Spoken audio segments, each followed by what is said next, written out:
Apex Online Racing is sponsored by Elgato, who created this lovely Stream Deck.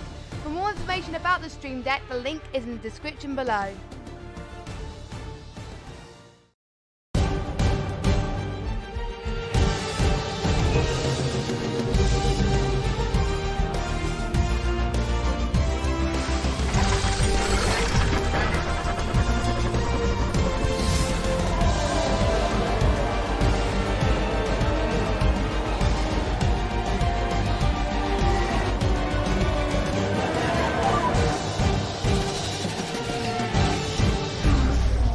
Good afternoon, ladies and gentlemen, mothers, fathers, daughters, sons, brothers and sisters. This is the Apex Online Racing iRacing GTE League Season 8 Round 8. It is the wildcard round here at Bathurst. My name is King-Kodiak and I'll be one of your commentators throughout this evening's race. Now, my co-commentator McPhillin he will be with me a little bit later on, so whilst I wait for him, let us have a look at who we have got in our AM category this time around. So, let us see. Let's get the qualifying banner up. There we go. We have got 382, the Slotherines Porsche of Stefan Kamke. The Online Racing Team 318 Porsche of Cohen Van Eyck. The 390 E-Team Brit Ferrari. Oh, that's close to the wall. It's James Hall. 355 is the VSR Racing Porsche of Ben Hitchcock. The 333 Hyperion Racing 88 Porsche of Daniel Linholt. 317, it is the Privateer Ford of Matthias Salo Christensen. 369, the Privateer Porsche of Merlin Cooper. That is our AM category. There are 33 cars in this evening's race, so for those unfamiliar with the GTE setup, we have 3 classes within it, the AMs, the Pro-Ams and the Pros.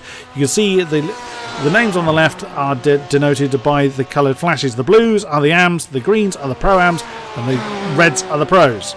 They don't all come on track at the same time for qualifying. The AMs come out first, the Pro-Ams come out after them, and then the Pros finish out the session. Oops, Merlin Cooper, that is not how you deal with the bottom of the S's. That's a problem at turn 18 for him. He will jump back to the pits, start it again. Let's have a hot lap then with Stefan Kamke for the Slotherines. On the nose of the Ferrari then, he's gone through turn 1. Hell corner is otherwise known, now mountain straight. Now I use corner numbers. A lot of people recognise these corners by their names. I'll try and use a mixture of the two. Heavy braking. You could hear the tyres beginning to get a little bit upset. They get very close to the wall there. Turn 2, which is Quarry. Now up the hill for the cutting. Turns 3 and 4. 3 is fine. 4 is a devil to get right. It is banked, but it's also bumpy. 5 and 6, Griffin's Mount. Or 6 more accurately is Griffin's Mount. Then it's Reed Park. 7, Frog Hollow is 8. These are all flat out at the top of the hill. And 9, Sluman Park. Got to be a little bit careful here at the top of the mountain. Then it is 10, McFallery Park. It's very easy to wander off the road there onto the grass. Now through Skyline, turn 11, all the way down through the S's, which is turns 12 down to 17. Very, very easy to get this wrong and into the wall. We've already seen trouble here at turn 18, which is this left-hander. Bounce, bounce, bounce, and very cautiously on the gas then for Stefan.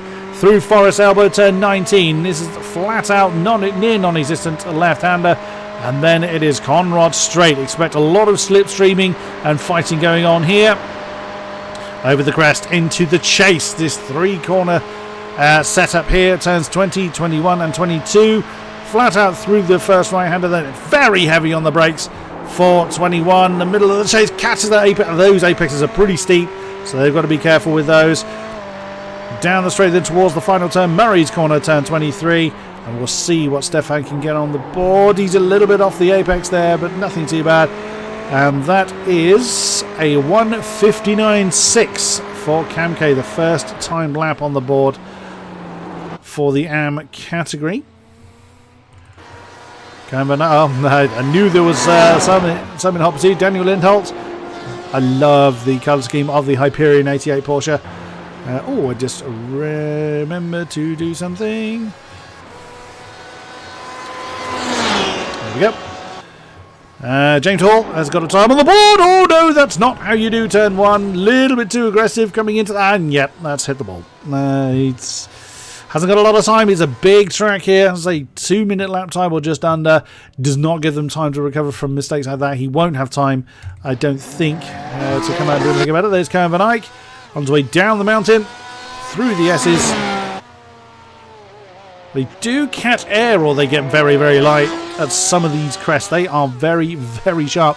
And this camera angle does no justice as to how steep it is coming down, or indeed up, through this incredibly difficult circuit. So Karen Van Eyck's a little way off of completing the lap. Where's Ben Hitchcock? He's going up the mountain. Merlin is sharing the same with the road. So Cohen's going to be the next one over the line.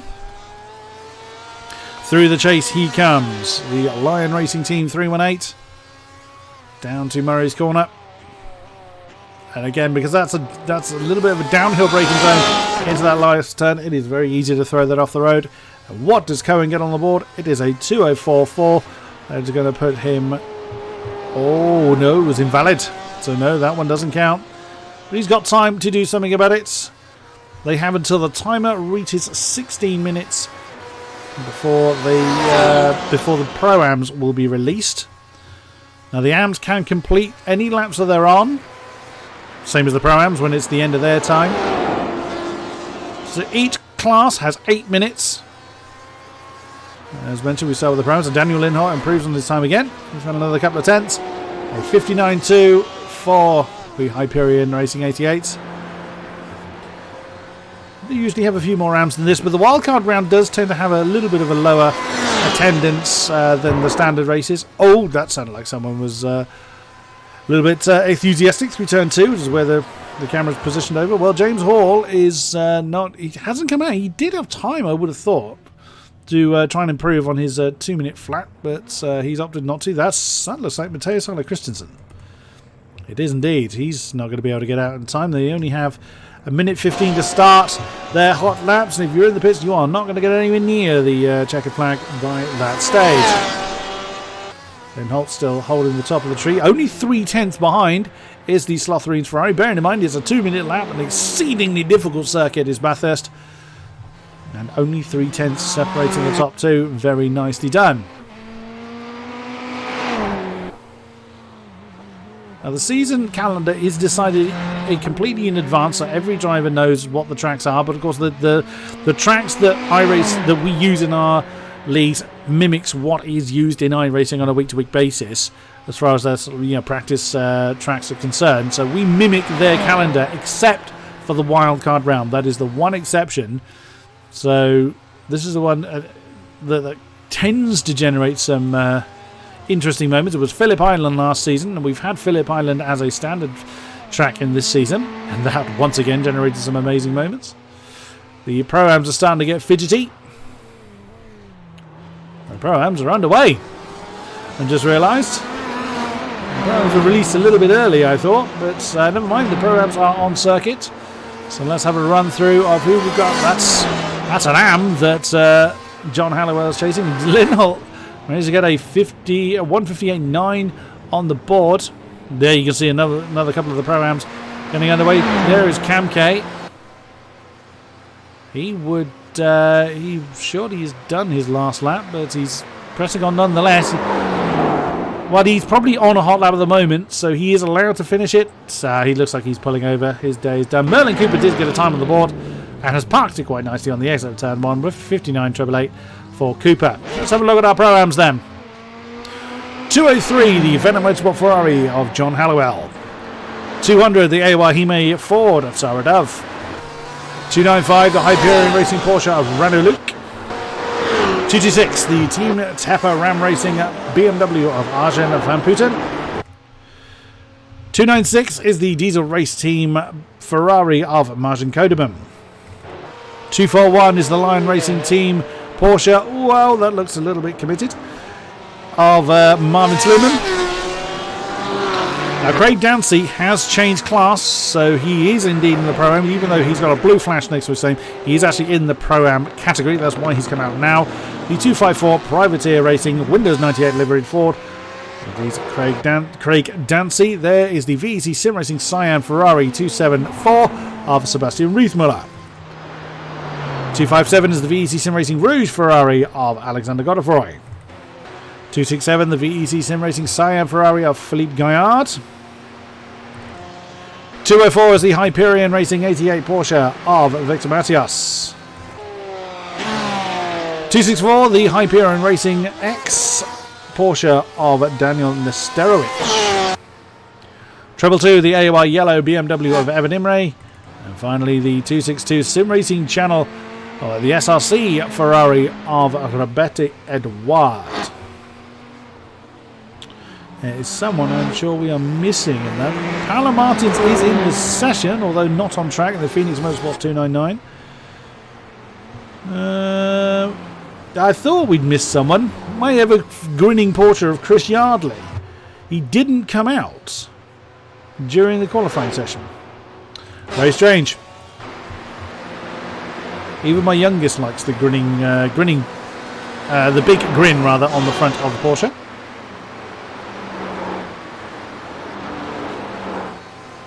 There is James Hall chasing one of the Hyperion livery Porsches. Paolo Martins has come out. I'm still used to him being in a Ferrari, even though he's been in that Porsche all season long, and very wisely choosing a spot to now, as you can see from the gearbox of the Porsche, he can get underway. He's not going to hold anybody up. He's quite late getting onto track. The 299 Phoenix Motorsports Porsche, Paolo Martins now doing his thing. Who should we have a look at? There's John Halliwell. Where is he? He's at the top of the mountain. Keeping an eye on the times. None of the Pro-Ams have yet set a time, although they should be getting towards the end of their outlaps fairly soon. In a way, I'm not surprised that the Pro-Ams came out a little early, being that it is a big place. Very cautious through turn 18 for Halliwell. If he is on a hot lap, that's quite cautious. There's Sarah. So there she is in the 200 Wahime Ford. He has been beloved to that Ford for every season I've been doing the GTE League, which this is my third season now. Apparently she did drive a Ferrari at one point. There we go. Marvin Sluman as the first Pro-Am to get a time on the board at 158.897, a massive 23 thousandths of a second ahead of Daniel Lindholtz, our AM poleman. Dancy has got on the board as well in the 254 Ford with a 59.4.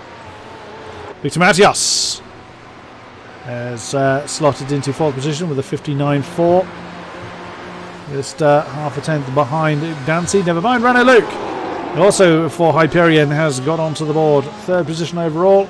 3 tenths behind Lindholtz. Wow, that's wide for one of the army of Hyperion Porsches we have got with us tonight. I'm entirely sure who that was. Gaillard is on the board as well. The VC Sim Racing Cyan Ferrari. And the 7th. Oh, he's just been demoted by Godefroy. 159.704. 1 second separates the top 10 at the moment, but of course our pro drivers yet to get on the field. They've got another just under 3 minutes before we see the pros come out, and looks like we have a fairly healthy representation of pro drivers looking at the numbers. It's a little ironic in a way, because usually the pros are the smallest category. The Pro-Am still consists of most of the field this time out. Paolo Martins has proven very handy in the past, and I fully expect... Look at that! Green, blue, green, blue, green, blue. The top 6 positions separated by... Although, sadly, that's slightly incorrect, as Dancy should be highlighted in green, not in blue. Oh, there's another Stratford-like system going on in that particular slide. Although that's including Sluman, our partner at the moment. Speaking of Dancy, let's see what he gets on the board. He improves a 59... No, sorry, he was slower that time around. It was slightly confused by Marvin Sluman's improvement on his pole lap.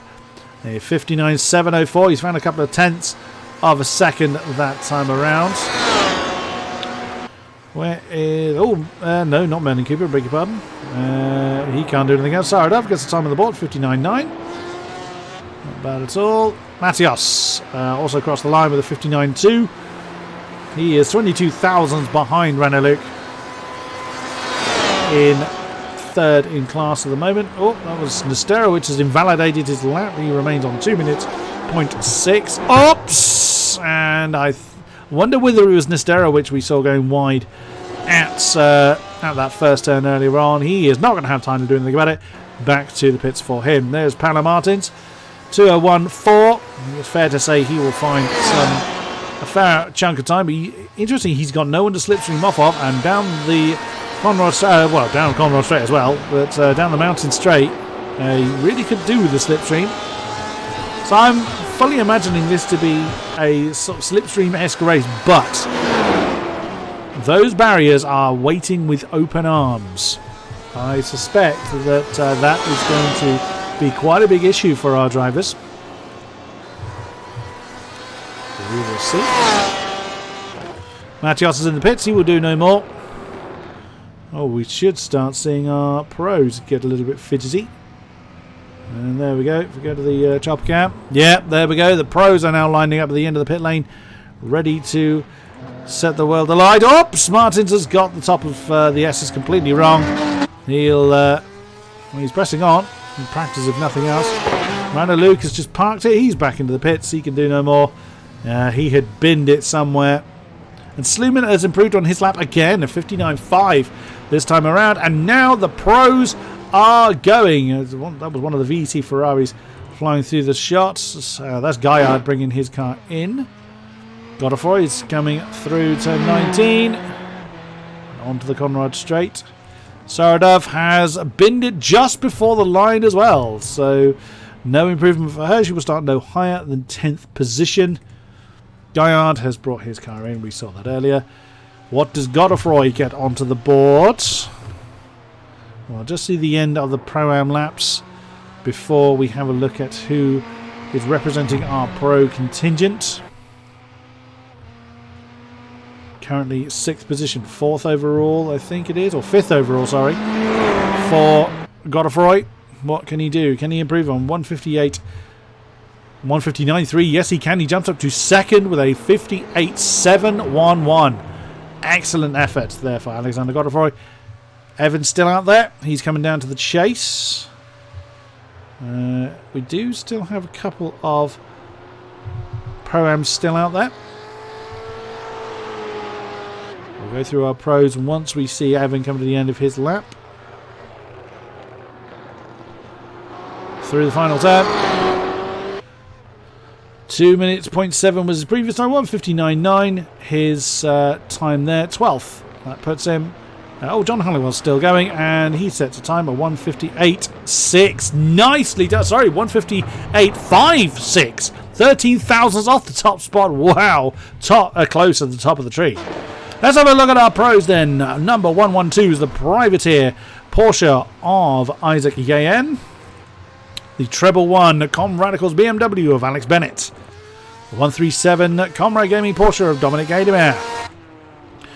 Practice pole sitter, the 168 Team Tepper Ford of James Pinsker. A new name I'm not familiar with. Welcome to That's a Very Bright Car, sir. The 185 Privateer Ferrari of Andy Gorton. 186 the VEC Sim Racing Magenta Porsche of Sylvia Moraine. 173 the Venom Motorsports Ferrari of Michael Edens. 143 the Probatum BMW of Nilton Cavallo. 108 the Mayella HCR Ferrari of Scott McCracken. And finally the 156. We do finally have two Mayella Ferraris. We only had the one for a while. Liam McNinch in the second Ferrari. Have any of our pros got a time on the board? No, that is everybody. Actually, no. Christoph Holstein, interestingly, is not on track. The 109 Comrade Gaming Porsche is not out there for some reason. God, if we're still going. Oh, he's just brought his car in. So that is our competitor list for this evening. Just under 5 minutes to go before the end of the session, and then it'll be an hour and a half's racing here at Bathurst. Oh, Isaac, that looked very, very deep in the middle of the S's there, but manages to keep it out of the wall. Through the dipper, turn 18. As far as elbow, he's not going to be... that's the two... I think that's Liam directly ahead of Isaac. He won't be getting a tow from that far back.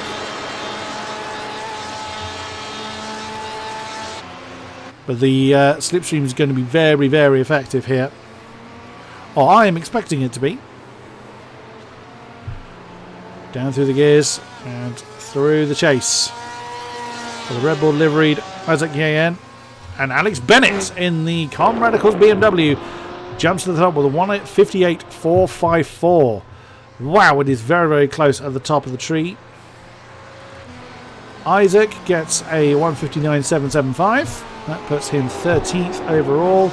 Andy Gorton, our newcomer, 1:58.286.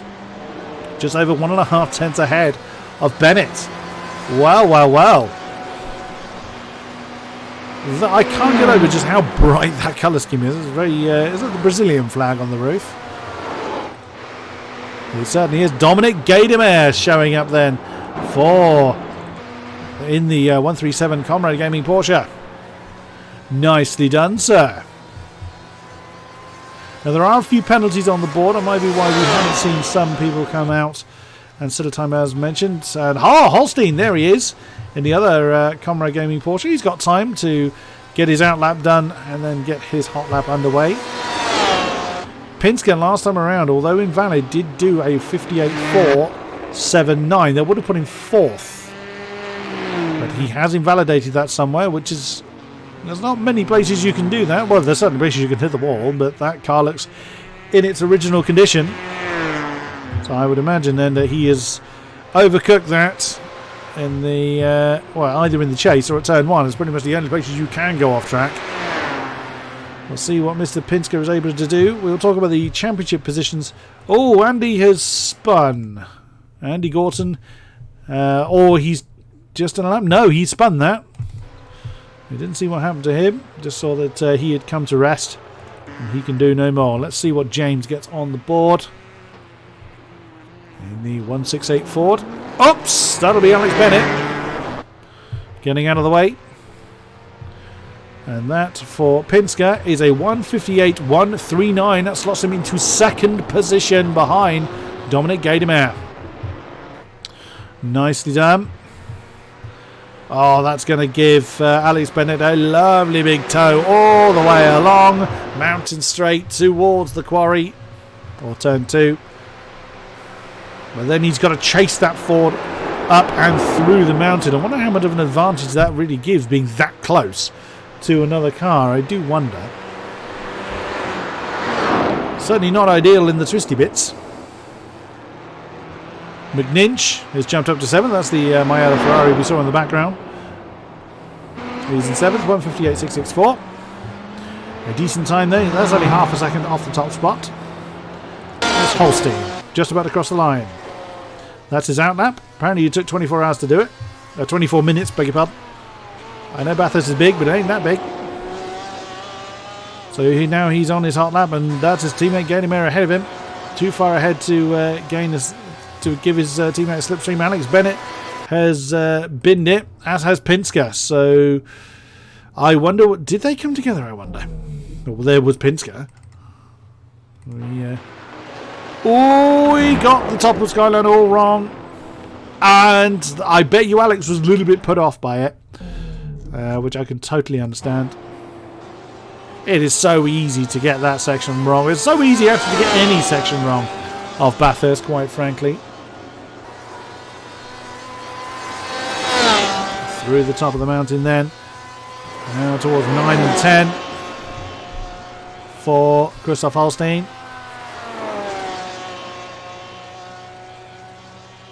You see just the sheer amount of changes of direction these drivers go through, and this is on a very bumpy track already. The F1 drivers thought COTA was hard work. Into the dipper then. Oh, and using every available inch of track is the Comrade 109 of Holstein.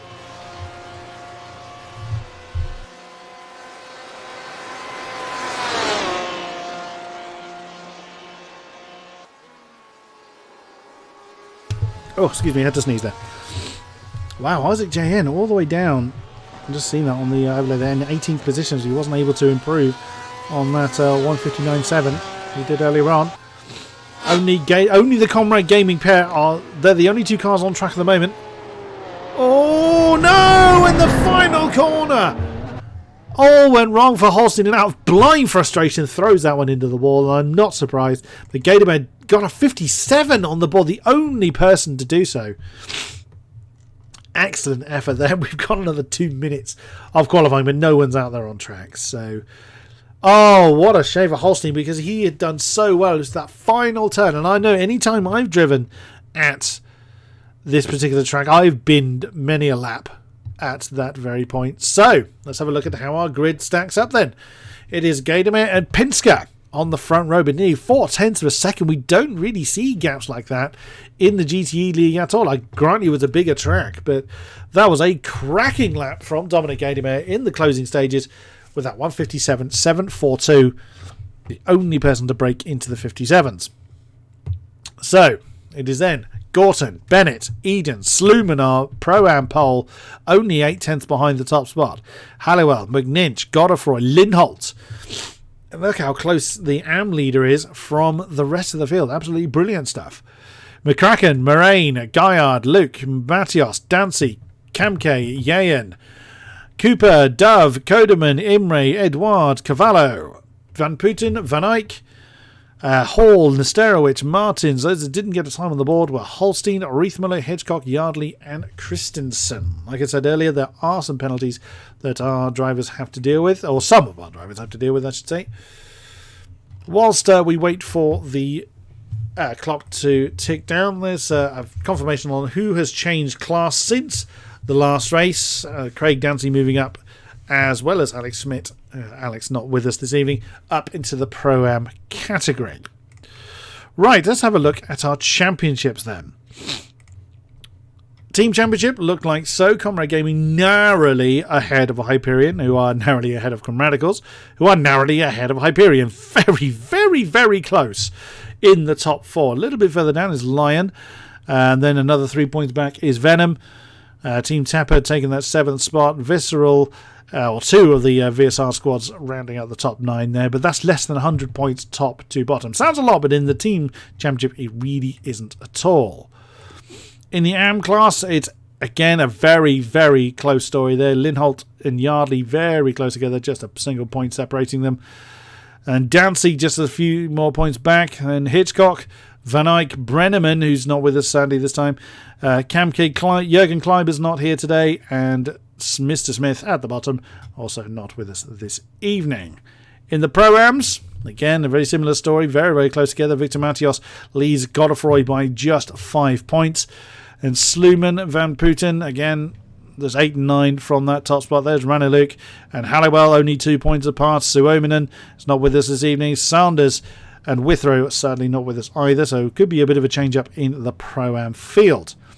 In the pros, a little bit more spaced out. In fact, considerably more spaced out. Ross Woodford, and Ross isn't with us either this evening. So there could well be a big change of the guard in the pro class with Gatormare taking the pole here. Pinsker right with him.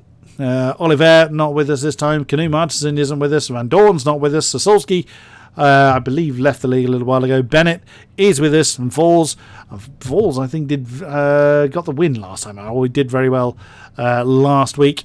So quite a few of those names aren't with us this evening. So there's going to be a very big shuffle, particularly in the pro class.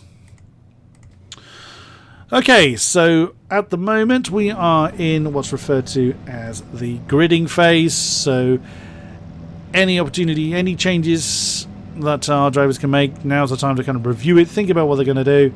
And then it's going to be roughly 41 laps here at Bathurst. And the pace car now underway, so the grid then confirmed. Anyone that is going to start from the pit lane will not... It looks like everybody's gridded up, so no one's going to be starting from the pit lane. There's only a part... It's not a full lap behind the safety car, it's only a part lap behind it. Sometimes it's a complete lap behind the pace car. Not this time around. What a glorious sight that is. That sounds like Gadimer's stalled. He's not, he's just pulled the clutch in, he's just coasting down the hill.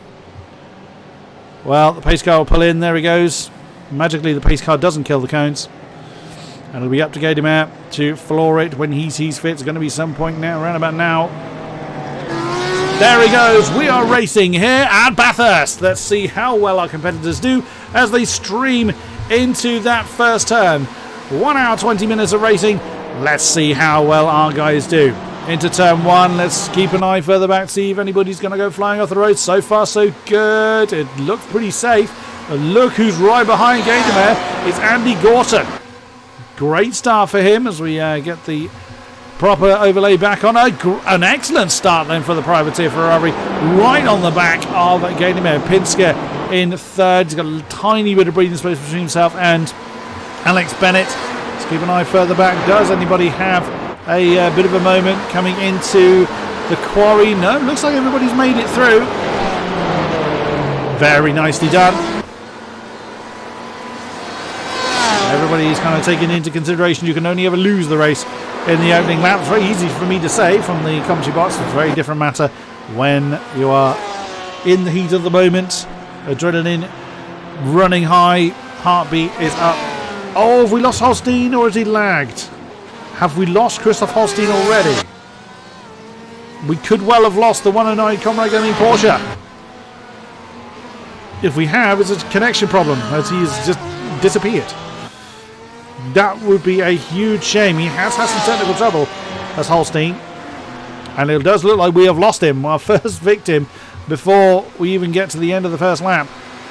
Here's the 109 Comrade Gaming Porsche of Christoph Holstein. But Gadimer has got a lot of company there. It's about 1.2 seconds between Gordon and Pinsker. It does look like though everybody else has made it through okay. I'm genuinely surprised. And that's not a reflection on the quality of the driving we tend to see at, in the GTE League. It's just a case of this track is very, very treacherous. Oh, change of position there. Matthias, that's very close between himself and Craig Dancy.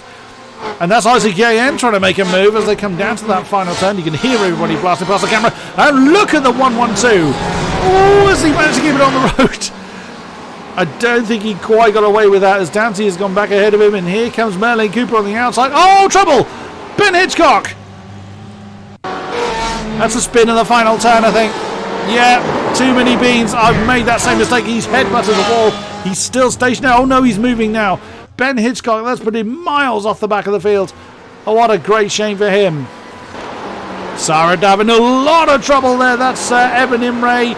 This with the Merlin Cooper's gone through. Sarah's trying to stay out of trouble. Oh, has she managed to get a decent drive off of that turn two? She's gone past Evan. She's gone past Merlin. She's got a great drive off of that second turn and back up into 19th position. Nice recovery there for the AOR Hime Ford. Excellent stuff, which has got a lot of company there.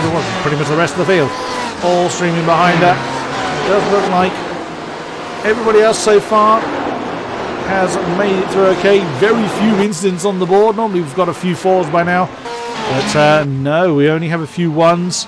Actually, the only people with the penalty is Isaac J.S., Sarah Dove and Matteo Sala Christensen, which is absolutely not surprising whatsoever that people have. The only bit that's surprising is there's so few incidents on the board. As the top two then, Gadimer leads Gorton, screaming down towards the chase once again. They have opened up nearly 2 seconds between themselves and James Pinsker. There is the Team Tepper Ford, who in himself has broken away from Alex Bennett by a couple of seconds. Lots of scrapping going on here. That's the two Venom Motorsports Ferrari of Michael Edens and John Hallowell. So John Hallowell taking over the Pro-Am lead. As unsurprisingly, Dominic Galimate getting the fastest lap of the race. At this stage, so much scrapping going on.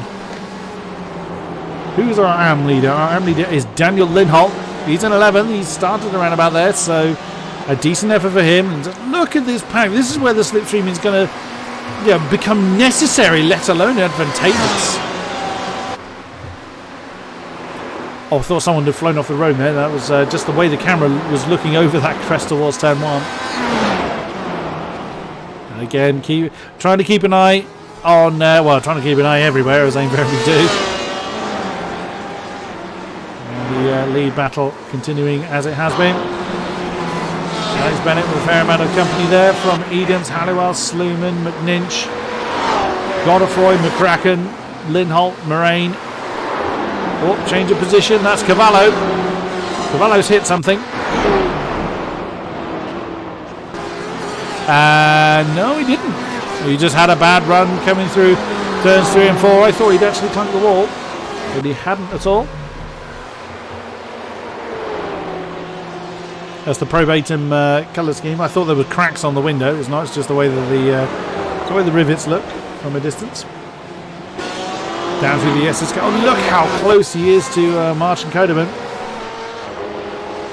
That's what it looks like from the nose of the BMW. And that's from the gearbox of the Ferrari. Oh, we've had a change of position further up front. Alex Bennett and Michael Edens have swapped round. The Venom Motorsports Ferrari has got the slipstream done on the Conradicals BMW and up into 4th. He's got 3 seconds before he closes down James Pinsker. Again, chipping another few tenths off of that fastest lap. Oh, Skyard and Renault Luke. Oh, nice effort there from the Hyperion Porsche. And now that is Stefan Kamke in the Slotherine Ferrari in 14th position. And demotes Gaillard another position. Nicely done. He's second in the AM class. Lindholt is 4 seconds ahead. Oh, there's change further. That's McNinch and Godefroy side by side coming into turn 2. Oh, that's Godefroy's big slide there. We didn't see if he hit the wall, but that's going to cost him potentially a spot on Moraine. Yeah, I think he probably let Moraine go. Let's just have a look at that again. Did he hit the wall? So that's the VEC and Maiella Ferrari side by side. Oh, it was a bit of a graze. Don't think it's going to cause Godefroy too many problems in honesty. But we will see how or if that has any particular problems for him. Who should we have a look at? Let's have a look at Halliwell on Bennett. Now they're not in the same category. Again, we talked about the 3 categories: the AMs, the Pro-Ams and the Pros. They are perfectly allowed to race each other, the different classes, but it won't necessarily hold. Oh no, never mind that. A problem for Evan Inray. A huge problem for the Treble 2 BMW. Oh wow, he got that one all wrong coming down the hill. Yeah, you can see he was out of shape coming into Skyline. Oh, and then clout off the wall, can't slow it down. And then a big shunt into the wall. He is out. He's recovered his car back to the pits, and he can return. It's whether he will or not. A great shame for Evan Imre. Dominic Gainibert again. Another couple of tenths between himself and Gorton. Actually 4 tenths of a second this time between himself and that Brazilian flavoured Ferrari. Pinsker is very much on his own there. He's not defending against anybody, and then he's got a huge snake of cars behind him. But equally, Pinsker's got no one to slipstream off of. Oh no, trouble again! Who is that? There's Nesterowicz! Oh, our AM leader! That's not Nesterowicz. Oh, Paolo Martins was involved in that as well. So that's Paolo Martins, Daniel Nesterowicz, and... Oh, there we go. They just got completely tangled up. Oh! That's the 264. That's Nesterowicz. He had his own issue. What happened to Nesterowicz then? Did he just drop it completely on his own? The answer to that is yes, he did. And then as he sat there trying to avoid problems, that's when he's joined by Paolo Martins. And there you just saw Matteo Salo Christensen was caught up in that as well. Oh dear, oh dear. Reithmuller, I don't think got away completely scot-free either, but he at least is on the back of the I still love that car. The evergreening car of Yardley. Kodeman's just lost a position. That was Milton Cavallo in the BMW that shot past him. It looked like Kern Van Eyck was interested in doing the same thing. Is Evan? No, Evan's not back going again. Oh, and that's another change of position. That's Daniel Lindholt giving up the spot to Sylvia Moraine. He probably hasn't fought that one too hard. As again, as I was saying earlier, the three classes can... Oh, Nesterowicz again! Oh, that's a big problem for Nesterowicz at the top of the mountain. So he was chasing Salo Christensen. They'd already been involved in their prior incident. Oh, no! Salo Christensen that started that one. Well, that's going to reshape the Porsche, and that's Paolo Martins catching up with that particular incident. Yeah, I'd imagine Nesterowicz... Oh, that's not a happy-looking Porsche. Where did Salo Christensen go? Salo Christensen's already recovered his car. Already jumped back to the pits, so he'll be there a while if he does return. Oh dear, oh dear. That was rather what I was expecting. That puts Nesterowicz on 8 incident points and an exceedingly battered car. But strange things can happen. I mean, we're not even 15 minutes in. We've just barely done 10 minutes. And we've had a fair few incidents go on. So whilst the top 5 are fairly settled, let's have a look further down. Alex Bennett and John Halliwell. We had a look at these two earlier. John Halliwell, our Pro-Am leader. Marvin Sluman, not too far behind. Marvin, our Pro-Am poleman. Pretty sure it was Marvin. Coming down through the S's now. There's a slightly... Now this could be a bit of a problem for Halliwell, because he of course knows that Sluman's gaining on him behind. But does he risk the overtake on Alex Bennett if he feels he has the opportunity to do so? Oh, Matios. Wow, that's an interesting spot to lose a position. What happened there? So that's Victor Matios. Oh, he's gone a bit hot into the S's. Oh, wow, that was Craig Dancy in the Windows 98 Ford that put him off slightly. And there went Isaac Yayen. Speaking of Dancy, he's just lost that spot to Yayen. Here comes. That's Kamke. Stefan Kamke with a great run. Is he going to have a look on the inside of the Ford coming into the chase? Oh, that would have been brave. That would have been very brave if he'd given that one a go. Oh, there's JN! Isaac JN has had a problem. What's he done? Oops, I went a little bit too far back on the replay there. So here was the side-by-sides we were looking at. Isaac JN trying to make his way through the field. He's overcooked it into the chase, hasn't he? Yep. He's hit the brakes a little bit too late. And Dancy is in the pits. But then after the issues we saw him have, that's not really a surprise. And there went Kamke. Wow, Stefan Kamke is on a charge today. Let's see. Kamke now 16th. Right in amongst this pack. And he's getting a big old toe. Well, all of this pack again. A big toe off of JN. Who feels the need to defend that line into turn 2. You can see the way he parked that Porsche right in the middle. That's wide. Who's that in the BMW behind? That's Cavallo, I believe. Yes, it is. We saw Cavallo dispatching Martin Kodeman earlier on. He's going to want to cut through this lot as quickly as he can.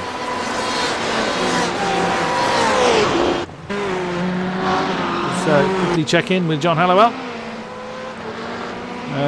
He seems to have lost his tail. Marvin Sluman has lost a fair amount of time, and also now has Liam McNeach ahead of him, Scott McCracken behind. Well, that's going to take the pressure off of Halliwell to do anything. He can just sit there in the slipstream of the 111 BMW ahead. He can make the move, he can try and overtake, but there's no particular need for him to do so, as it won't gain him anything whatsoever, as he already leads his class. There's Sleeman with the 2 Mayella Ferraris around him. Silver Marine. The 186 VEC Sim Racing Porsche. A little bit on his own there. Godefroy. Also VEC in the Ferrari. Gaillard and Raneluk are fairly close together. As you can see, the Hyperion Porsche of Raneluk in 13th spot, being chased fairly hard by the VEC Sim Racing Cyan Ferrari of Philippe Gaillard. Oh, Isaac Gayen has just lost a spot to Stefan Kamke. Can Stefan hold on to that on the inside of the first turn? And he couldn't get the momentum he needs, but here comes, that's at the bottom of that shot is Victor Matias. Oh, that's James Hall. Hall, Yardley and Riethmuller all in that particular squabble. Doing exactly the same thing that we've just seen from Kamke. Yeah, they've gone through turn 2, so they all survived that one, but that train is getting very, very long. The only gap in it is this one, Marjan Kodeman. There is the train we were just looking at, and that's the only gap in it. And off the back of that is 2.6 seconds to Arjen van Putten. And 4.4 seconds to the grinning Chris Yardley. Although he may not be grinning too much, he's down in 25th at the moment. And he's got Riethmuller and Hall right on his case. Paolo Martins, who was involved in those earlier instances, 25 seconds off the back of James Hall in 28th position. Dancy, Nesterovic and Imre not coming back out on track. Matteo Sala Christensen has retired his car. That's not a surprise. I don't expect to see the guys that have come into the pits and yet to come back out. They have caught me out before by being in the pits a long time and then reappearing sometime later. Oh, that's Nilton Cavallo on the back of Merlin Cooper. Now, Nilton had a terrible qualifying session and he's wanting to get towards the pro end of the field. Well, that's the category he's in. Ooh, he's going to string around the outside of the chase. He wants to drive coming through 22. That's very close. Neither driver giving up on this one. The Porsche is going to have the inside line. Brakes early. He's going to let the BMW go. It's not going to serve either of them to fight that one too long. That's 19th then for Nilton, who's essentially going to drag that lot that's behind him, which is Cooper, Kodeman, Van Eyck and Edouard. He's probably going to drag them up to that pack you can see ahead of them, which consists of not Gaillard, Isaac Gayen, Stefan Kamke, Victor Matias and Sarah Dove. If you look from the gearbox of Sarah Dove, that's the gap between those two trains, and if Nilton really gets his foot down, he can easily drag them along. Now Sarah's in a bit of an awkward spot here. Victor Matias directly ahead is her next position. Is the next position she's aiming for. That is for 1, 2, 3, 4, 5. That is for 6th in class, which Victor currently has. Margin code. Oh no, never mind that. Trouble for Scott McCracken. What has happened to the Mayella Ferrari? And that's what's happened to him. Let's just bring the replay back a little bit. That's exactly what happened to Evan Imre. He's gone way too hot. Caught that inside. That's exactly what happened to Evan Imre. He's caught the wall too hard. Put him offline and bounced off the wall. That is the end of Scott McCracken's day. Again, he could choose to come back on track, but that was a fair old clunk. You can see the damage on the front right of the car. Victor Matias with Sarah Dove making a move on Stefan Kamke. The Slot 3's Ferrari had a lot of company there. Sarah wants to make the move as well. She doesn't want to have somebody in between her and her classmate. And it looks like Kamke didn't really fight that one too hard. And Stefan choosing the sensible action. Not getting involved in the fight. He's not realistically in. Sarah giving plenty of racing room around that final turn. Although Stefan's keeping his foot in it. There's Nilton Cavallo with that pack that he's dragging with him. Oh, still side by side through turn 1. Oh, that was Yayen. That was Isaac Yayen we saw on the inside of turn 1. Yeah, there's too many beans. And that has dropped him right the way down to 23rd, right in front of Chris Yardley. Oh dear, oh dear. Isaac Yayen's day gets even worse. And so we're barely 20 minutes in.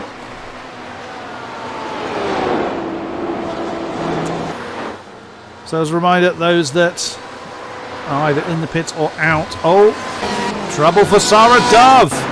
Oh no, what's happened here? Oh, wow.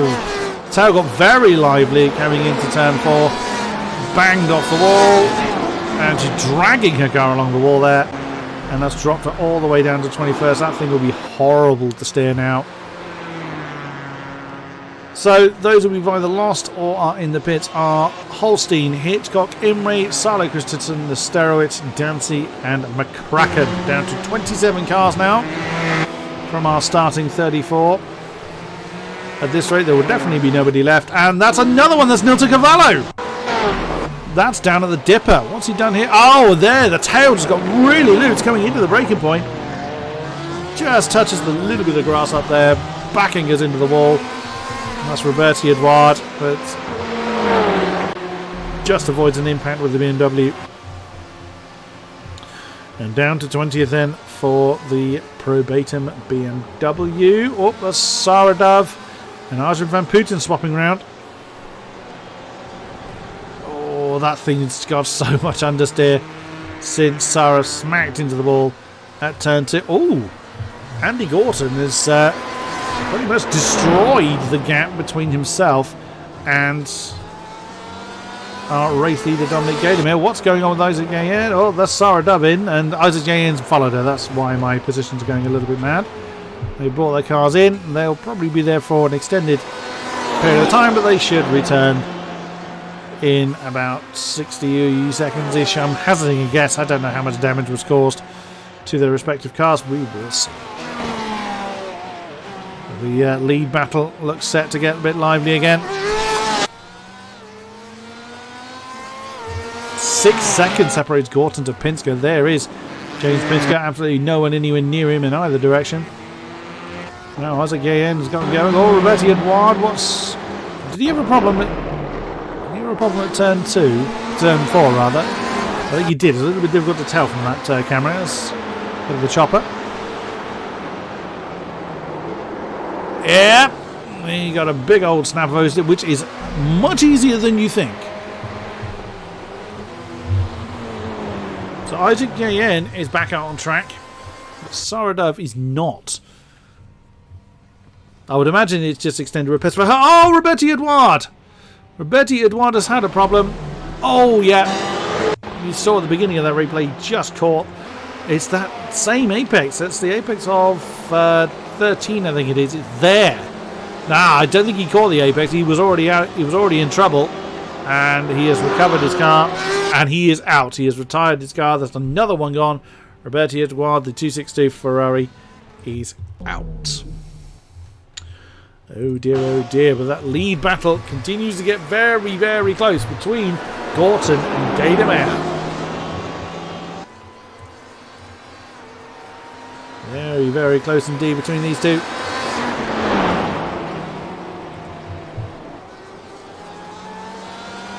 Overtaking is only really restricted to a few spots. If you try and force the issue in most places, you're likely to find the wall. Look at the company Stefan Kamke has got as well. There's Merlin Cooper, Martin Kodeman and Cohen Van Eyck. There's Nilton Cavallo just off the back of them as well. Let's have a look at our respective leaders. We had a look at our pro leader, Dominic Gademir, earlier on. Our pro-am still being led by John Hallowell, who's still keeping Alex Bennett for company and probably isn't really interested in passing him unless he starts to feel that Bennett is slowing him down, which, like it right now, he leads the pro-ams by about 6 seconds, just under, from Marvin Sleeman, who is very much on his own. And third in the pro-ams is Godefroy, who is 4-ish seconds behind Sluman. As there's Paolo Martins that's brought his car in. Our AM leader is Daniel Lindholt. Not all that many AMs left, I don't think. That's Rano Luke already behind. Lindholt leads the AMs by Stefan Kamke is second in the AM class. He's 15 seconds down the road. Kamke does have Merlin Cooper for company, as far as the AMs are concerned. Oh, Cohen Van Eyck and Nielsen Cavallo swap round. Cohen not interested in fighting that at all. We cannot really blame him. Saradav hasn't moved. And having been in the pits for 3.5 minutes, I'm assuming she is not going to. Chris Yardley continues to grin manically at Arjen van Putten. So this is rather what I was expecting to happen. You know, we've got this kind of management phase going on where, you know, people are using the slipstream to the best of their ability. Again, we see, yeah, no one. We haven't lost anyone due to the incident limit. Not that I would expect to after only 25 minutes, but yeah, no one is anywhere near double figures. The closest we had was 9, which was Silo Christensen, but he has retired his car. So, you know, incidents are not at all a factor. The highest we've got still running is 8, which is Isaac AN in 24th. He's been through the pits. Now, everybody will have to go through the pits at least once. They don't have a big enough fuel tank to get to the end. Generally, they don't take on tyres. I have seen it work once, where Saradav did an accidental tyre change and managed to fight her way through the field to win her class in the last lap of last corner of the last lap at Phillip Island last time around. That's right on board with the bright green Ferrari. That's what he's got to deal with. And keep an eye on the timings as well if anybody else makes an overtake on somebody. And Dominic getting just the drive he needs to keep Gorton behind, but also how much is Gorton pushing and how much is he holding? We don't know. Oh, Daniel Lindholt. Oh, never mind, he's in the pits. Oh, AM leader. Fairly early. They do tend to go about halfway before they go into the pit lane. That's fairly early, but nothing that bad. Somebody else I think was coming into the pits there. It's Stefan Kamke. Nothing to particularly read into that. We haven't seen any incidents with those, and the cars look okay. I think that is planned for those guys. Oh, wow, Gorton, that was very close to the wall. Let's return to the nose of the privateer Ferrari, who continues to chase our race leader. Looks like Lindholt is already back underway. Looks like the average pit stop time is about 17-ish seconds. Oh, Arjen van Putten has just lost a spot. There it is, Yardley has gone through. And so, it looks like it was a slipstream manoeuvre from the grinning Porsche. And there he goes, the Hyperion Porsche of Chris Yardley does indeed make the move on Arjen van Putten. And I think Arjen goes deep into turn 2. And that's allowed Sebastian Riethmüller through. Yep. Interestingly, Stefan Kamke hasn't moved. So he has had a problem of some description, because that's a long old stop for the Slotherine Ferrari.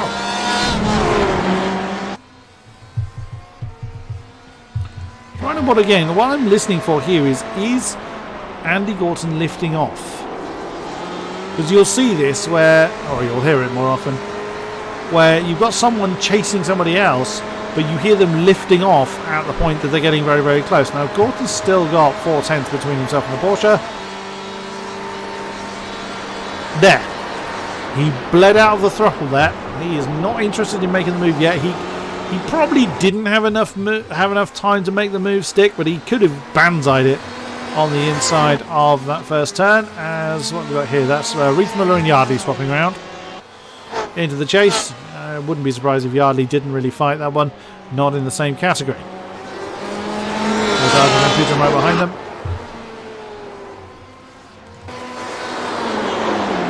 So Andy Gorton's mind, he's just staying there at the moment. I think he's managing that more than he's I'm sure he's still pushing very, very hard because the lap times are still very impressive.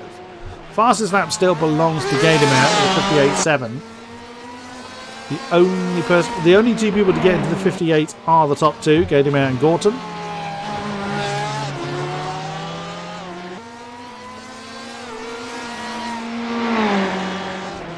As they come down the hill towards Conrod Straight once again. Be interesting to see how they play their pit stops out. Then, if they're going to go for the halfway point, which I'm assuming most people will. Oh! Gorton makes the surprise move. Oh, and Gaidemer's having none of that. I get the feeling Gorton didn't really... That was a little bit half-hearted. Ah, Gaidemer's coming in now. Interesting. That's earlier than I was expecting. I thought they were going to go for the halfway point. That's the usual form. Oh, trouble for Yardley. Trouble for Chris Yardley. Oh, it's that fatal turn 13 again. I think it's 13, isn't it? Yes, 13 is the right-hander there where we've seen several people catch the apex. Oh, lots of people are coming. Gaidemer, Pinsker, Edens, Bennett. Look at this. Very busy pit lane now. Bennett's in. Halliwell, McNinch, Sluman. They've all come in now. This is a bit before the halfway stage. And this is... again, if they're not going to go for the halfway point as I thought they were going to, this is probably because they've all been in a pack. They've all been fighting in a group. So they're just getting some clean air, or trying to get some clean air. I think it's Kodeman in. Oh, and as well as Cavallo. So Gorton now has a completely clear track ahead of him, at least for as long as he wants to be out there, as long as he has fuel for.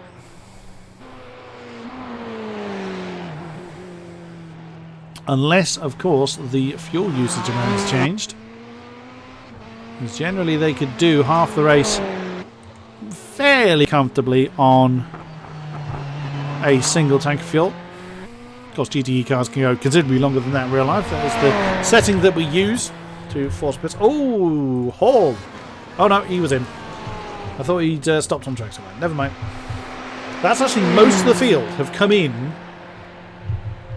that last couple of laps. So, the only people that haven't seen the pit lane are Gorton, Moraine, Godefroy, Gaillard, Mathios, Cooper and Van Eyck. Now, the only people who get to see the pit lane, and in comes Andy Gorton. Now, where is Gaidemer? Gaidemer has got 4.5 seconds of clear track ahead of him, and the 4 cars ahead have not seen the pit lane. So, what about Moraine? Where's Sylvia Moraine? Coming down into the chase. What was that just went through? Oh, that's not Yardley. Is that Dancy? In comes Moraine. Is that Godefroy that's continued? That's not Godefroy that's continued. No, it isn't. There's Gaillard. Oh, it's... Yeah, there's some of the back markers there. So there's Cam Martins have continued. No, not James Hawke. Oh, did Sarah Dove come back on track? Oh, no, she didn't. Never mind. Mathios is in, so that is everybody now, I think. Oh, no, Pinsker. Pinsker has not seen the... Oh, yes, he has. Yes, he has. So, Gorton did indeed do enough to leapfrog Gaidemer. That's why I was trying to find him. Unfortunately, with all the pit stops going on at the same time, I didn't see these two reunite. That is not what Gaidemer would have wanted. Well played, Andy Gorton. They now lead Pinsker by 10 seconds. Amazing they've been fighting like this all race long and still been able to build up an incredible lead. Now the Ford I was trying to identify was indeed Craig Dancy. He's been in the pits for... He was in the pits for nearly 18 minutes, or just over 17 and a half minutes. So he is 8 laps down, but is choosing to continue. And Sarah Dove has finally chosen to retire her car. She was in there for 13 minutes, in the pits for 13 minutes. She's chosen to retire. So 26 cars remain. That's quite a high percentage. Wow, Gorton got exactly the drive he needed out of the dipper to make sure the Porsche stays behind him.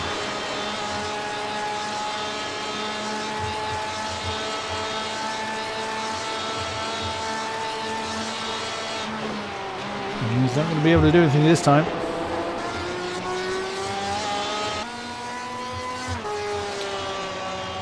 Edens and Pinsker very, very close together as well. Oh, trouble for Cohen van Eyck. What has happened to the 318 Online Racing Porsche? He's at the top of the mountain. There's 9 and 10. Oh, he got squiggly coming out of 9. Oh,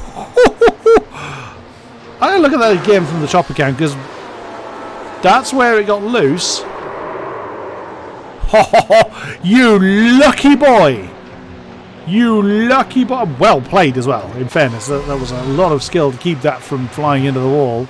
You can see from the bent rear wing, he's had arguments with people already, or something at least. Very well played there. Battle for third. Pinsker and Edens continues. The Venom Motorsport for... Oh, listen to the back on this Halliwell! That's our Pro-Am leader! That's our Pro-Am leader. What has he done? Oh, too many beans on the exit of turn 2. Oh, that's...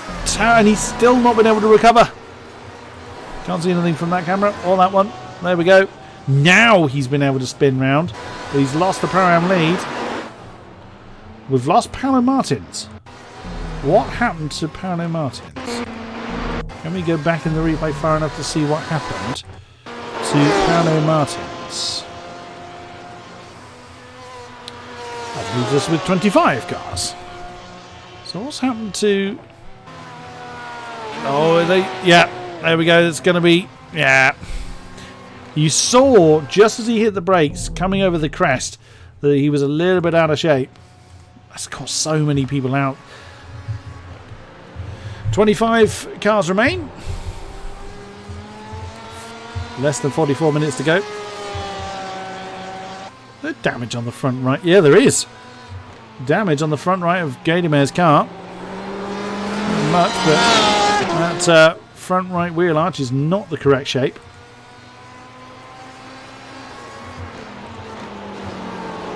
But on he goes nonetheless, able to keep pace with Gorton, if nothing else.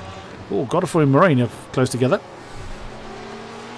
Again, I imagine Godefroy's probably not interested in trying to come past his teammate. Oh, Cohen van Eyck! Oh, another one!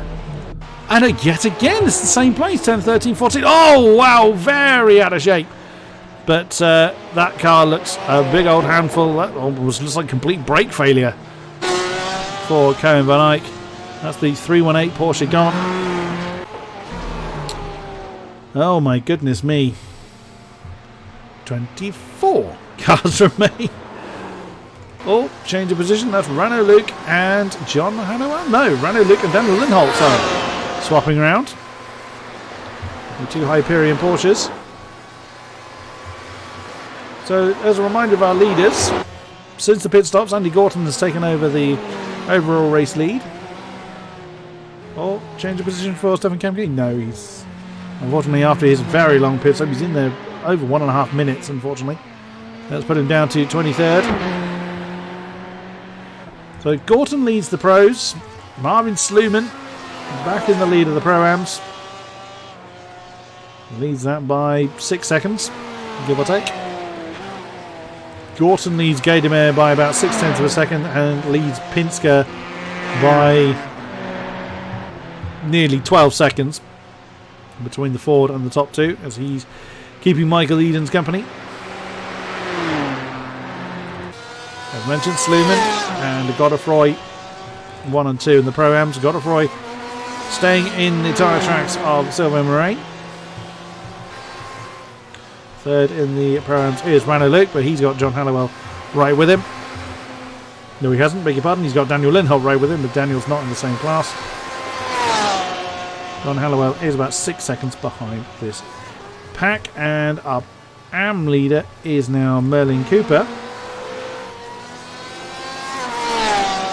who leads Chris Yardley by 10-ish seconds. There is the grinning Hyperion Porter. He looked a little bit sideways coming into the dipper. Third is James Hall. James had an early argument with the ball. A lot of them having that front right damage, which is not surprising. And 46 seconds behind this particular group is the last running am of Stefan Kamke, and he's got the race leads coming up towards him, and Gaillard is in the pits. Never mind, he's in the pits again. That's the second time he's been in. Oh, Nilton Cavallo has had trouble again. Oh, did he bail? Or did he miss his braking point? He missed his braking point and had to bail, I think. No, the tail got loose on him. So Gaillard's in the pits again. Nilton Cavallo is out. He has retired the car. Another one has gone. We won't have anybody left by the end of the race. And that's the leaders catching up to Kamke. He will dutifully get out of the way. And what about happened to Gaillard? I would imagine another argument in the... That's another argument, not mean that to sound disingenuous. This track is difficult. Very, very, very difficult indeed. I would think he's had another argument with something or someone up in the mountain somewhere. Sounds like a bit of an obvious statement, but you've seen how many people have come a cropper in the middle of the S's, turns 13 and 14. Wouldn't be surprised if he's had the same issue. That's the view back from Kamke. Flash of the lights. That's the correct use of them. Get out of the way. We're coming through. A little bit premature. And Stefan is indeed getting out of the way before they get to turn 2. He didn't want to be caught in the middle of the mountain. Very, very respectful there for Stefan Kamke. Oh, that's Moraine and Godefroy. Now, Moraine was ahead of Godefroy previously, so they're having a bit of a scrap, essentially, for 8th overall, but that is allowing Lindholt and Luke right behind them. Now, no two cars of these two pairs are in the same class. Well, Luke and Godefroy are. They're both the Pro-Ams, but they've got Ran and Luke in between them. Moraine and Godefroy have swapped round again. I mean, if Godefroy feels that he's quicker, like I say, he's perfectly entitled to be the lead car between the two, even though Moraine is the one in the Pro class, rather.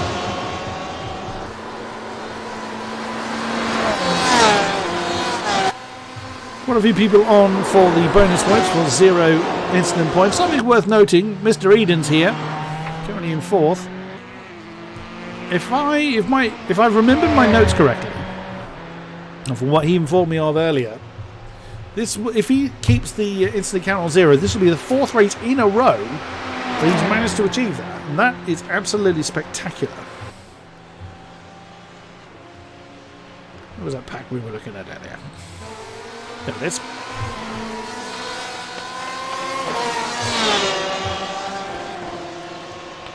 No one moving as yet.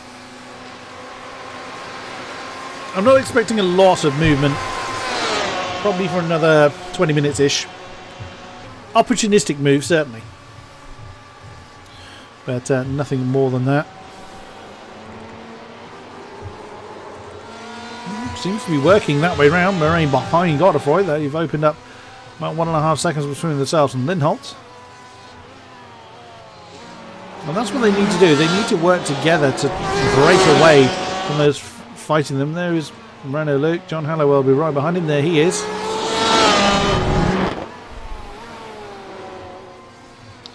What's Renault Luke done? Yep, I'm sure he was right with Lindholt just now. There you go. Tail got very loose coming into the chase. He managed to save it from spinning. That's thrown him at the mercy of John Hallowell, but John's car a little bit worse for wear. He hasn't pitted since that incident happened, so he's not likely to be able to challenge Renault Luke for 11th position unless Renault makes a mistake of some description. Should we have a look? The rest of the field are spread out a little bit, unfortunately. The lead battle seems to have died down. There's Gorton now 1.2-ish ahead of Gatormare. Or 1.2 exactly, indeed. And Gorton will be very, very keen to build on that. Gorton was half a second quicker than Gatormare last time around. So, there is pace in that Ferrari. Well, we knew that from the outset that there's pace in the Ferrari. So we're checking with everybody. Pinsker, he's given himself some distance between himself and Michael Edens. That's the third place. Well, it's not so much a battle now, as Pinsker has some breathing space from Michael Edens. Alex Bennett in the treble 1 BMW. A little bit on his own. He can see Edens and Pinsker ahead of him. Well, he's 3.5 seconds behind. Liam McLinch. The Mayella Ferrari. He lost his stablemate Scott McCracken quite some time ago. Marvin Sluman, our Pro-Am leader. Pretty comfortable in the seventh rather position. 6.5 seconds behind McLinch, but 8 seconds ahead of Godefroy. And it doesn't look like Moraine's pretty interested in retaking the lead of their little squabble, their little duel. Saw Daniel Lindholt right behind him. There he is, 10th position in the AM lead. There's Renault Luke. Yeah, he's giving himself... I was just thinking John Hallowell has fallen behind. That's why. He's trying to bring his car into the pits again. That is more than likely going to spell the end of John Hallowell's race. A great shame. When you're saying that, Gaillard, he's been through the pits twice and was in pits last time for over 4 minutes. He's back on track. So, nothing to say that John won't come back out.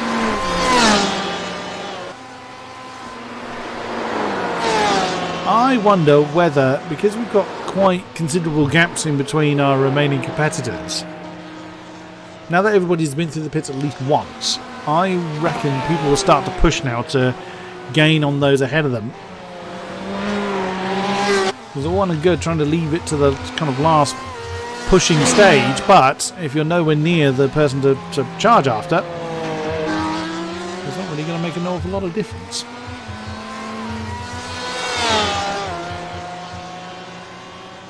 Let's see who's. Let's have a look at Chris Yardley. He's stayed with Arjen van Putten for a while, for 17th position.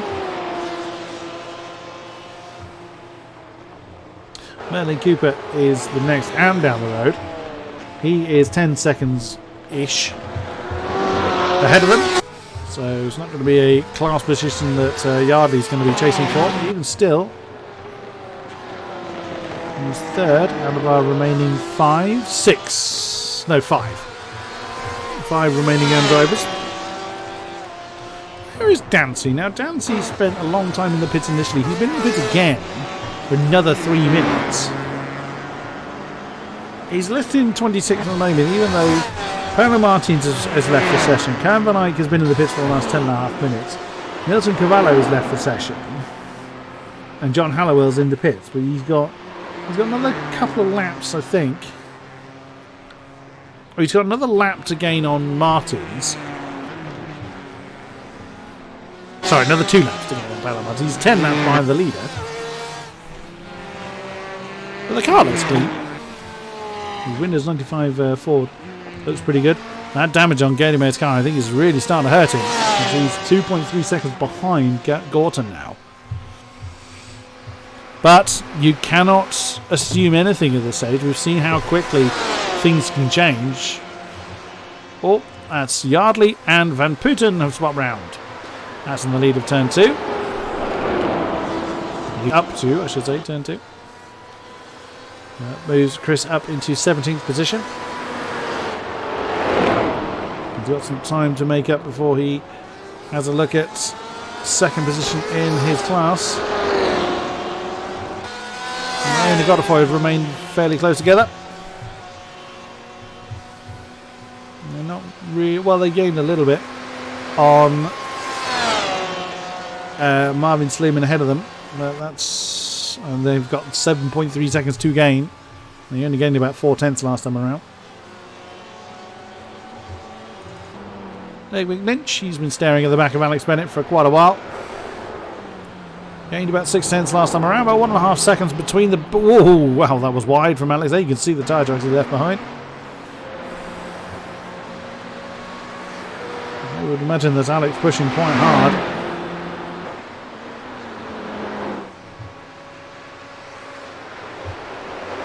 Reithman and Cooper aren't too far apart either. For 15th position, there's the Porsche. Wouldn't be the first time these two have crossed swords. Doesn't look like John Halliwell is going to be coming back out on track. He's been in there about 4 minutes. But then, like I said before, that doesn't mean anything. Doesn't mean they can't. He's getting close to Godefroy again. But their slipstreaming has given them a good 5 seconds on Daniel Lindholt behind. Who's a further 6 seconds ahead of Renault Luke. Who's a further 8 seconds ahead of Victor Matias. So they've done very well to kind of build that gap. It's Sluman, very much on his own. Nothing to particularly worry about. I mean, you can't see anybody fore or aft. Well, you probably can see, as we go on the nose of the Porsche, you probably can see McNinch. Going through the dipper. McNinch is about 1.6 ahead. Yep, you can just see him going over the crest. But again, he's not going to be pushing too hard to try and close that down. Oh, Cohen Van Eyck's in the pits again. Oh my. Oh, is that Cohen Van Eyck coming back out? Oh, it is. That's Cohen coming back out. He's been in the pits for nearly 14 minutes. Cohen Van Eyck returns to the... because he will technically finish ahead of people. He's 3 laps behind John Halliwell, who's been in the pits for nearly 6 minutes now. Isaac Guillen, the only person to be in double digits as far as the dreaded incident count is concerned. It's quite refreshing in a way not to be constantly looking at that. Reithmiller and Cooper very close together. Oh, Reithmiller's going to banzai that on the inside of turn 21 into the chase. 15th position for the VEC Sim Racing Cyan Ferrari of Sebastian Reithmiller. He's got 5 seconds to close in to Godeman. And Yeyen is in the pits once again. Now this again, if there's more fuel being used, that could also explain why we're seeing a second, because you don't normally see 2 pit stops.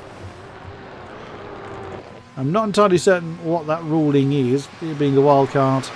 They may well have made that adjustment. That's going to be interesting, if everybody's going to have to come into the pits again.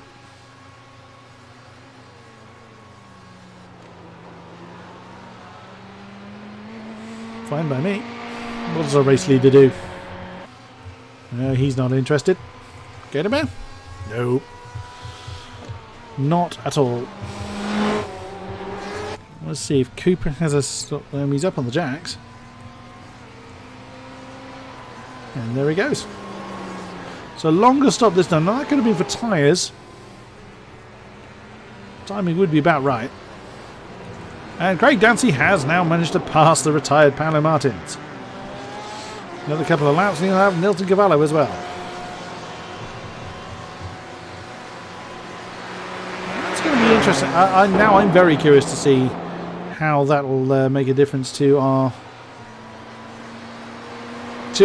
running order somewhat. One stop does tend to spread out by give it about 5 laps. When you've got 2 of them in there, they can be spread out by 10-15 laps.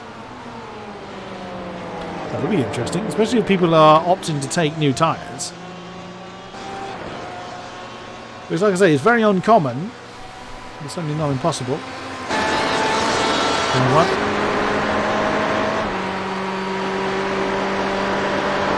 Again, Moraine, I think, would have made that move if he was going to.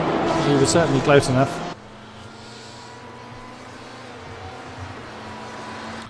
Kodeman, he's in the pits.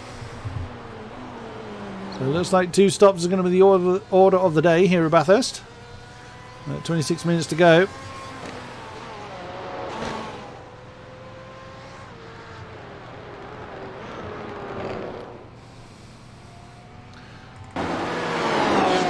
Oh, Marines lost a fair amount of time against Godefroy.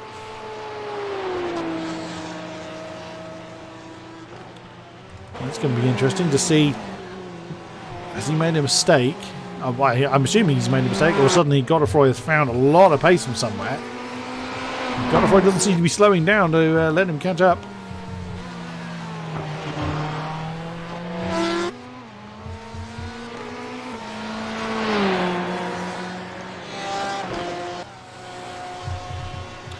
We will see.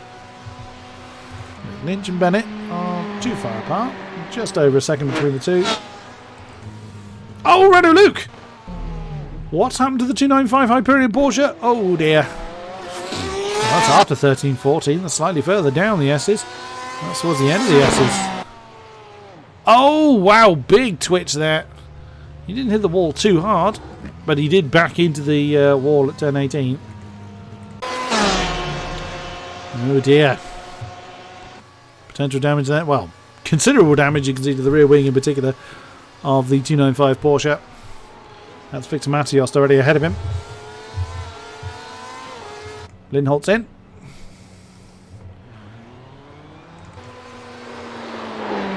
Where is our race leader? He's at the top of the mountain. And Renault's chosen to follow Victor Matios at the moment.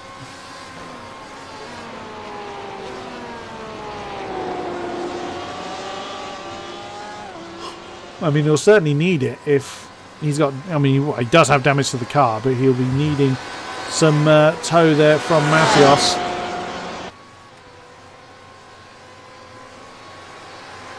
To try and help him catch up with the pack a little bit.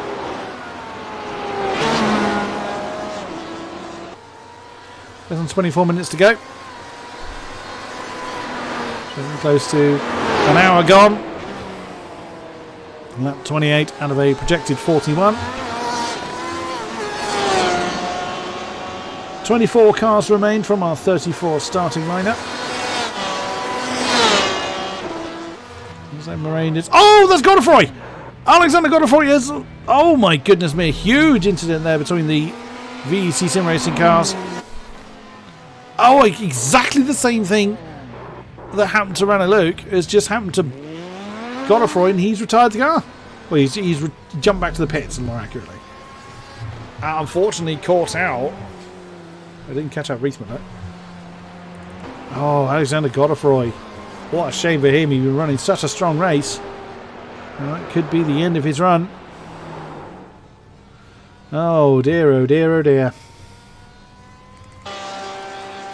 Does Moraine come in?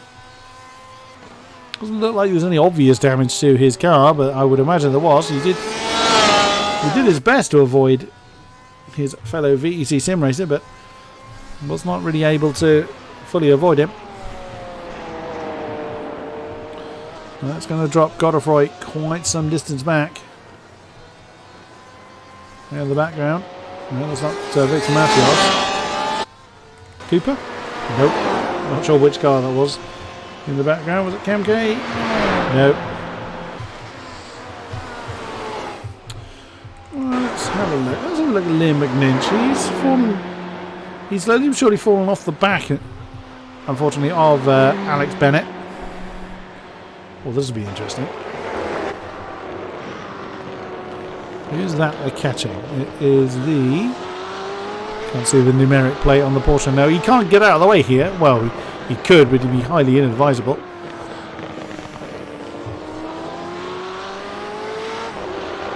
Off of turn 18. This will be the easy... Yeah, so there you go. The Porsche's just bled out. That is the 313 Porsche. That is... I think it's a 313.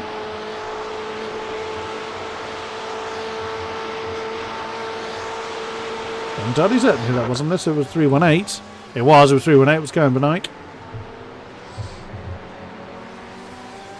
It looked like 3... Oh, it says 313 on the side of the car. That's why. Should actually be 318. Never mind. Ooh, Gadamer has gotten a bit of a shift on. He started to gain some time back on Gorton. He's in a 59.8 on Gadamer last time around.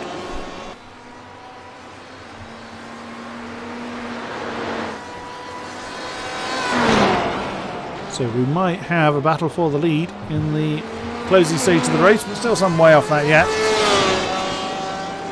Approximately 11 laps to go. Oh, now the projected lap count's gone down to 40. Oh, that's Sluman in. Not many people have taken their second stop yet. And there might be those trying to avoid it. I would imagine not, but the amount of people we've seen doing second pit stops, I'm assuming it's not possible to do, or certainly isn't feasible to do. Well, that was a quick stop from Sleeman. It was a 14-second stop there. Brings it back out in 10th position. It's Rano Luke. Directly ahead of him. So now Sleeman then can press on to the end of the race. Keeping an eye on this lead battle between Gadamer and Gorton. Unless Gorton's made a mistake somewhere, he did lose about 0.4 of a second to Gadamer. And Gadamer is in. Is Gorton in? No, so Gorton again going longer on the strategy than Gadamer. And that paid off very handsomely for him last time around. And if that damage on Gadamer's car is not optional, he'll have no choice but to serve a longer stop. Pinsker in from 3rd and Eden's in from 4th. Along with Bennett and McPinch. So 2nd to 6th, all in at once. Interesting, there is Moraine. After spectacularly losing his stablemate. And Gadamer's underway. 12.2. That was a really short stop. Let's hope he has enough fuel in the tank. That's considerably quicker than anybody else. That could... Well, if he's under fuel, that's going to be a big problem for him. Isaac Gayen has continued to rack up the incident points as well. He's on 14 now. Where is Gorton? Just coming down the mountain through 13-14. Is he going to pit this time around? He'll probably be aware. Well, he ought to be aware. They generally do run something to tell them the relative time between themselves and the cars around them, and he'll suddenly notice that there is no car directly behind him as Rano Luke and Reith Miller both come in. Oh, Reith Miller, yep, just coming to a halt. There is Yardley. That's one of the VEC Ferraris ahead of our race leader. What does he choose to do? Into the chase. 21. 22. Is he going to come in? He does indeed. So just one lap longer this time. And Gadamer had a much, much shorter stop this time around. So then, can the Englishman beat the Austrian? We will see. Gordon still hasn't got to his pit box yet. It's dictated by starting order. He was on the front row, so he'd be a long way down. This could be close. Gorton hasn't moved yet. Oh, there he goes. There's the chopper cam. That was a quicker stop still from Gorton. It was another 2 seconds quicker than Gadamer was able to do. Oh, Gadamer's one was quick, but Gorton's one was quicker. But again, that carries a risk if he hasn't got enough fuel in the tank. And that's now the gap between the two. 3.5 seconds separates Gadamer to Gorton. If Gorton has to fuel save, that gap will not last long whatsoever. We'll see. They know how much fuel is in there. We've got no way of knowing. We've no way of knowing whatsoever. Oh, look how close they get to that wall. Coming through, that's turn 5, I think it is, 5 or 6. Incredibly close they get. Lap on lap on lap, but you know, even the greats make mistakes. You can clearly see that Gatorman means business. Throwing caution to the wind is an exceedingly risky thing to do here. The mountain will bite. There's the top 2. Oh, who's that coming in the pits? It's James Hall. The E-Team Brit squad. Brings his car in from what I think was 13th position. Who hasn't served the second stop? Moraine. Matthias. And Godfrey. Well, Godfrey has been in the pits for about 8 minutes, so not likely to see him again, unfortunately, which leaves us with 20 cars, I think. There's Chris Yardley. Did he bring his car in? Yes, he did. So the lap times between Gorton was, of course, quicker than Gatorman on everything, but 3.1 seconds. So Gatorman has gained a couple of tenths in that lap, give or take. But he did have the slipstream from the battered Porsche behind.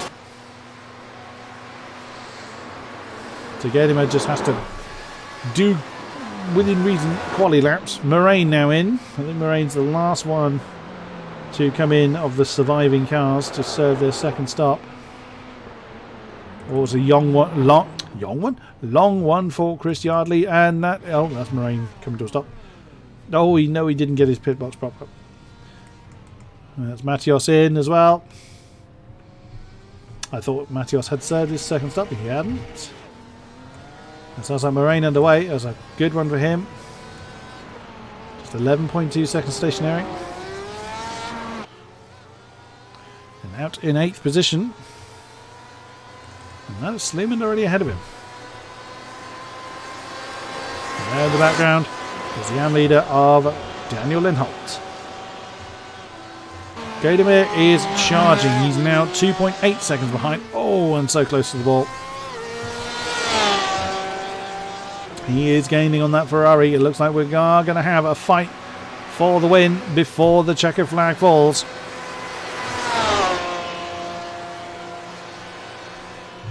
It's a shame if we have lost Chris Yardley from this race. That'll be another one.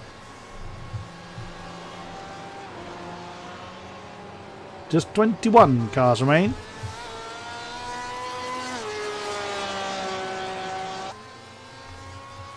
See what the lap times are this time around. They'll be a little bit more revealing. On the top 2. 2 minutes, 0.4 for Gorton. 1:59.9 for Gatorman. So another half second gone. And some back markers down the road. Bayard? Nope. Couldn't really tell who that was. It wasn't Kamke.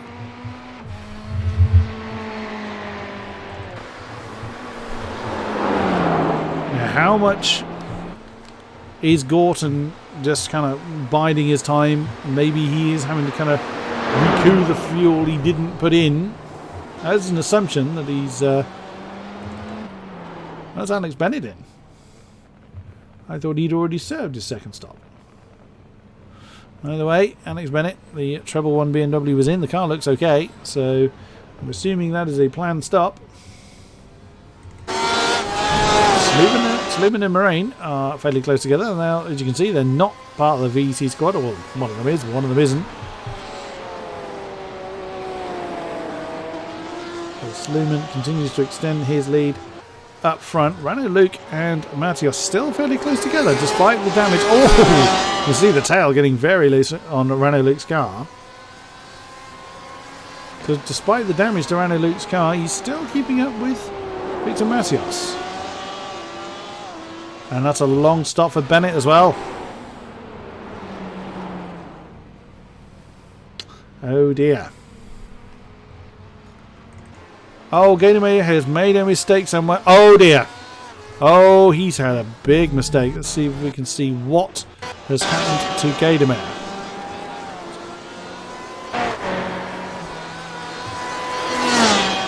What has he done? So he was pushing hard at the start of it. Oh no, that's the entirety of it. He's clunked the wall, and that car does not want to stay straight.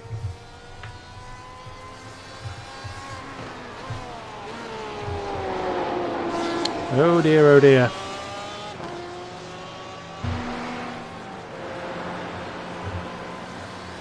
Well, that's rather put an end to his charge, and Gorton will be aware that Gainemay is falling away, but that car does not want to stay straight at all. Look how he's struggling with it. He barely got over 240 kilometers an hour coming into turn 2.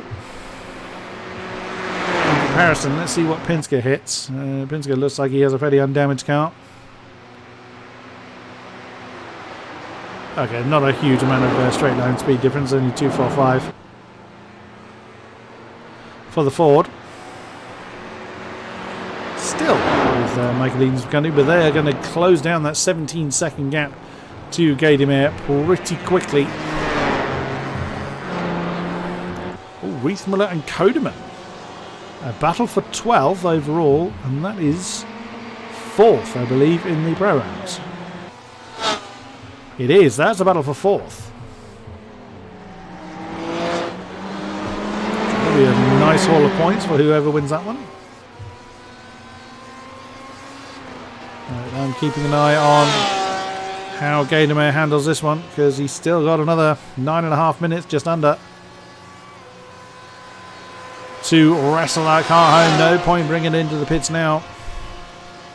All he can do is hope that Gorton makes a mistake. It was a 2:03.5 for Gainemay last time around, but that was the lap he made that mistake. So he's lost a catastrophic amount of time. Now nearly 10 seconds behind Andy Gorton.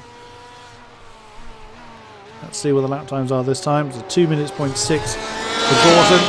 He really doesn't have to push now, and he will be well aware of that. 2:04.9 for Gainemay. He's lost 2.5 seconds to Penske. He might not be able to close that down. That gap may be too big to close down with the remaining laps. Unless Penske absolutely gets a move on. Well, mind you, Penske gained 4 seconds that time around. With what, 5 laps to go? Yeah, he can do it. And I doubt that Gainemay is really going to fight that if, when, I should say, Penske gets there. Renault Luke is keeping up with Victor Matias still. That's for 9th overall. That's the Pro-Am podium, or the two spots in the Pro-Am podium, 2nd and 3rd. Arvid Sluman is some way down the road, about 15-ish seconds. In 7th overall, there he is. Not many people have a car that is still showroom clean. Isaac Gayan on 14 incident points now. No one else anywhere close to him as far as the incident count is concerned. Still some zeros on the board, Andy Gorton, unsurprisingly. He's been absolutely brilliant, so it's lovely to see. It's great to see a new name really put it to the establishment. Ooh, there's a battle forming there for 15th. That's the battle that the lead is catching up to. It's James Hall and Merlin Cooper. That's the AM podium, and Hall has let Merlin and he's probably wanting to let Gorton go, and Cooper has seized that opportunity. That's 2nd in the AMs. So it is worth taking any opportunity that is presented like that. Ooh, that Ferrari looks lively for James Hall. C3 2037 for Gainemay that time. What's the lap time for Penske? It is a 2:01. Another 2.7 seconds, but it's not going to be enough. Oh, trouble for Matias! Trouble for Victor Matias. Oh, it's 12 and 13. 13-14 again. He only just scraped the wall. He managed to avoid the worst of it, but has lost that spot to Renault Luke. by about 1.2 seconds or so. 6 minutes to go until the checkered flag falls. Currently awaiting this man. He's still pressing on though. He doesn't look like he's letting up any. Which is amazing to see. Oh, Kodeman, that's Kodeman and Riesmiller swapping around. That's Isaac Yayen ahead of them. Oh, big move there for Sebastian Riesmiller on the inside of the chase, turn 21. And it is job done for the VEC Sim Racing Ferrari. Kodeman's not giving up on it. It looks like Riesmiller's had a bad run in that final turn.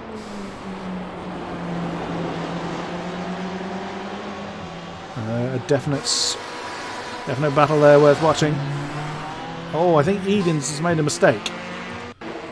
Did Edens make a mistake coming down the hill? No. It suddenly looked like he lost a lot of time. The only reason I was looking at that, but I think it was just where the timing updates as to where they are relative to the person they're chasing. So then, lap 38 out of a potential 40. 5 minutes to go. 3 laps remain. Penske gained 2 seconds on Gaidemer, but it's not enough. He's 9 seconds back. Gaidemer just has to kind of keep doing what he's doing, which will be far easier said than done, to hold on to that second spot. Penske doing enough to keep Edens at bay, to keep the last of the pro podium spots. Sluman just needs to keep it on the straight and narrow.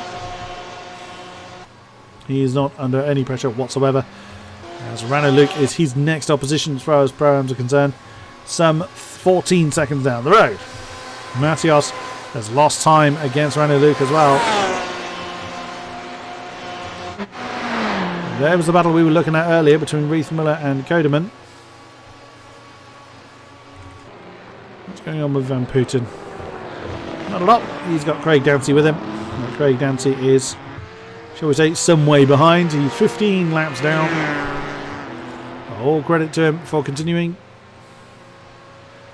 I think Cohen Van Eyck has just had a problem because he was back on track. Oh, I say he's had a problem. Let's have a look. What did he do? Oh, yeah. Oh, wow. He rather spun the road around quick. So Cohen Van Eyck has done what he can, but can continue no more.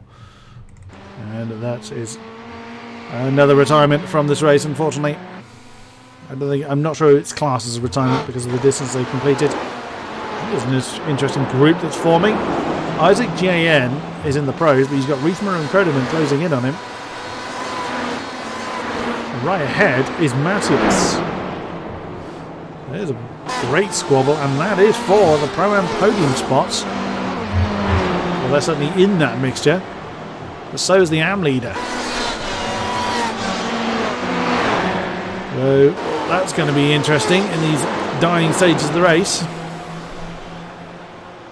Just keeping a look on the times. I don't think anybody else is in a particular battle. Oops, getting a lot of curb there, Mr. Kodeman. Coming out of Skyline. 2 to go. As Gorton was on his way back up the hill. Lindholt and Sluman pretty close together. And Lindholt's going to make the move. That's the AM leader overtaking the Pro-Am leader. Oh, great race from Lindholt. There's not a mark on that car. A fair amount of flies, I'd have thought, but no dents or anything. Jumping back to Kodeman, is in. Actually, let's look at Riesmiller, who is keeping Yayen company. There, you just saw Matthias going out of the shot. That's what he's got bearing down on him. He doesn't have to get out of Isaac Yayen's way. Not obliged to jump out of his way. That's position on track. That at the bottom of the shot is Renault Luke, who only lost about 3/10 last time around. At that rate, he will keep that position. At that rate, but that's a big old scrap. If one of them has an issue, that could well be a big reshuffle of that particular group. Riethmüller, is he under pressure from Kodeman? It's closed in though. There's Kodeman on Sebastian Riethmüller. That's for 12th overall. As mentioned, it's for 4th in the Pro-Ams.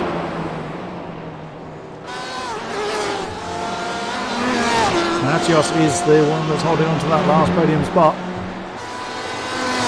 So it's not unreasonable at all. Oh, I've just seen the gap between Gadamer and Pinsker. There is Gadamer at the bottom of the shot. Pinsker gained 3.3 seconds last time around, and that's the gap he has now as we are on the final lap. Or that could be very, very close for second position. Jump back to this group then as they work their way down through the S's, through the Dipper and through Forest Elbow once again. Again, none of them look like they're close enough to make a move. The checkered flag is out and awaiting our race leader. And what a race it has been for Andy Gorton. He really hasn't put a foot wrong. He catches up to Craig Dancy and Arjen van Putten, I believe that is. It is. And Gorton doesn't need to pass them, but it looks like he's going to. Or he might not. He might just sit there and wait. No, he passes Dancy. Where is Pinsker in relation to Gadamer? There they are. I don't think he's gained enough.